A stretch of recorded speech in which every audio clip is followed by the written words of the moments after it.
আজকে আমি আপনাদের সঙ্গে শেয়ার করব বিউলির ডালের জিলিপির রেসিপি। এটা সাধারণত সহজে গ্রাম বাংলাতেই পাওয়া যায়, কিন্তু শহরের দিকে আমৃতি পাওয়া যায়, কিন্তু এরকম জিলিপি কিন্তু গ্রাম বাংলার দিকেই পাওয়া যায় শীতের সময়, আর খুব সহজে বানানো যায়। আমার রেসিপি যদি আপনারা ফলো করেন তাহলে পারফেক্ট, একদম উপরে মুচমুচে আর ভিতরে রসালো জিলিপি হবে। চলুন তাহলে দেরি না করে দেখে নেওয়া যাক আমার আজকের ভিডিওটি।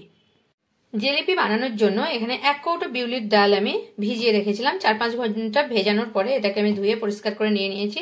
এখন আমি গ্রাইন্ডারের জারে মানে যতটুকু কম পারা যায় সেরকম জল দিয়ে তারপর আমি বেটে নেব। বেটে নিয়ে ফিরছি আপনাদের কাছে। এখন আমি গ্রাইন্ডারের জারে বিউলির ডালটাকে এভাবে বেটে নিয়েছি। এবারে এটাকে আমি হাতের সাহায্যে 10 মিনিট মানে ফেটাতে থাকবো। বিউলির ডালটাকে আমি এখন ভালোভাবে ফেটিয়ে নিয়েছি হাতের সাহায্যে। এখানে আমি চিনির রসটা প্রথমে তৈরি করতে বসিয়েছি। কেন আপনাদের প্রথম থেকে দেখাইনি বলি, কারণ এই রসটা আমার আগের থেকেই আছে, মিষ্টি করার রস, আর এখানে সেই জন্য রসটা একটু মোটা, একদম হাত দিলে এইভাবে মোটা হয়ে উঠবে। তো সেই রসটাই তৈরি করা আছে, গরম করতে বসিয়ে দিয়েছি। আপনারা কি করবেন, এর জন্য 2 কাপ মানে চিনি নেবেন, যে কোনো কাপে মেপে 2 কাপ চিনি নেবেন, তো 1.5 কাপ জল নেবেন, তারপরে এটাকে ধীরে ধীরে ফুটতে দেবেন, তাহলেই কিন্তু মোটা রস তৈরি হয়ে যাবে। এখন আমি এটাকে অফ করে রেখে দিচ্ছি একটু গরম করার পরে। আর সাইডে একটা কড়া বসিয়ে দিয়েছি, কড়াটা গরম হতে দিয়েছি, তেল দিয়ে দেবো কড়ার মধ্যে। এখানে জিলাপিটা করার জন্য আমি একটা নজেল নিয়ে নিয়েছি। আমার কাছে কেকের নজেল আছে বলে আমি নিয়েছি।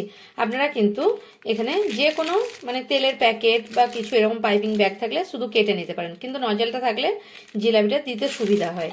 এরপর আমি এর মধ্যে ভরে নেব। আর এই যে বিউলির ডাল, এর মধ্যে আমি মিশিয়ে নেব অল্প এখানে 3 চামচ চালের গুঁড়ো। এই যে 3 চামচ চালের গুঁড়ো আর 1 চামচ ময়দা, 1 চামচ ময়দা মিশিয়ে ভালোভাবে এটাকে ফেটিয়ে নেব। আপনাদের দেখাচ্ছি।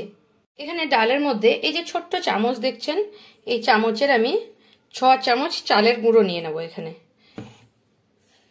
কম কম করে একদম 6 চামচ নিয়ে নিচ্ছি।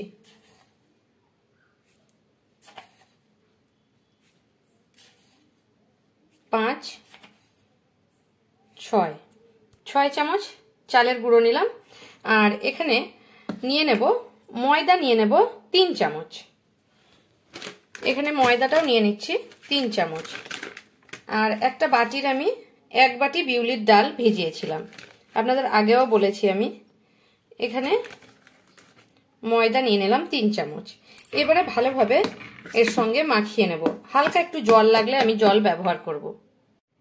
অল্প একটু জল দিয়ে দিচ্ছি।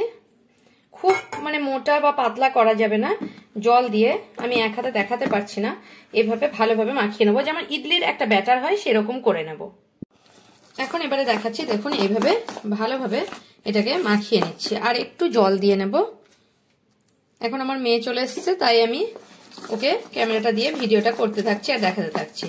এভাবে জল দিয়ে দিয়ে একটা ব্যাটার তৈরি করে নেব। আর একটু রেড ফুড কালার এখানে দিয়ে দেব, কারণ জিলিপিতে একটু লাল কালার হলে ভালো লাগে, তাই আমি রেড ফুড কালারটা দিয়ে নিচ্ছি। এখানে 4 থেকে 5 ড্রপ আমি রেড ফুড কালার দিয়ে দিলাম। আপনারা চাইলে গুঁড়ো ফুড কালারটাও দিতে পারেন। এভাবে একটু রেড করে নিচ্ছি। এভাবে ভালোভাবে ফুড কালার দিয়ে আমি মিশিয়ে নিলাম। এবারে এর মধ্যে পাইপিং ব্যাগের মধ্যে আমি নিয়ে নেব। ঠিক এভাবে আগে আমি একটু ঢুকিয়েছিলাম, এখন আমি এভাবে নিয়ে নিচ্ছি। এখানে কড়ার মধ্যে সাদা তেল দিয়ে দিয়েছি কিছুটা পরিমাণ, আর এখানে তেলটা গরম করতে দিয়ে দিয়েছি। খুব বেশি গরম হলে কিন্তু পুড়ে যেতে পারে, জাস্ট হালকা গরম হলেই জিলিপিগুলো এর তেলের মধ্যে দিয়ে দেব। এখানে আমি প্রথমে এভাবে একদম হালকা এভাবে করে নিচ্ছি। দেখুন হাতটাকে ঘোরাতে থাকছি আর এভাবে এভাবে এভাবে করে নিচ্ছি। এটা একটা। এবার সাইডে আরেকটা দিয়ে দিচ্ছি, আপনাদের আরেকটাও দেখিয়ে দিচ্ছি আমি।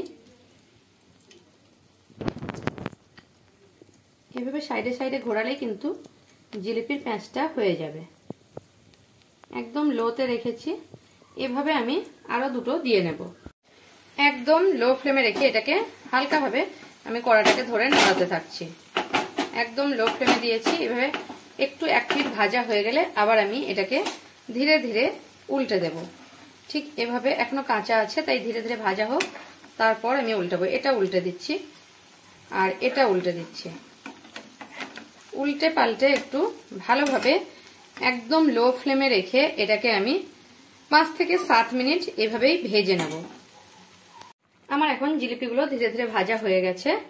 আমি 5 থেকে 7 মিনিট জিলিপিগুলোকে ভাজিয়ে নিয়েছি। আর এই যে সঙ্গে সঙ্গে ধরে কিন্তু সঙ্গে সঙ্গে হাওয়া লাগানো যাবে না, সঙ্গে সঙ্গে সেরার মধ্যে দিয়ে দিতে হবে। আর এভাবে যাই হোক সেরার মধ্যে ডুবিয়ে দিতে হবে।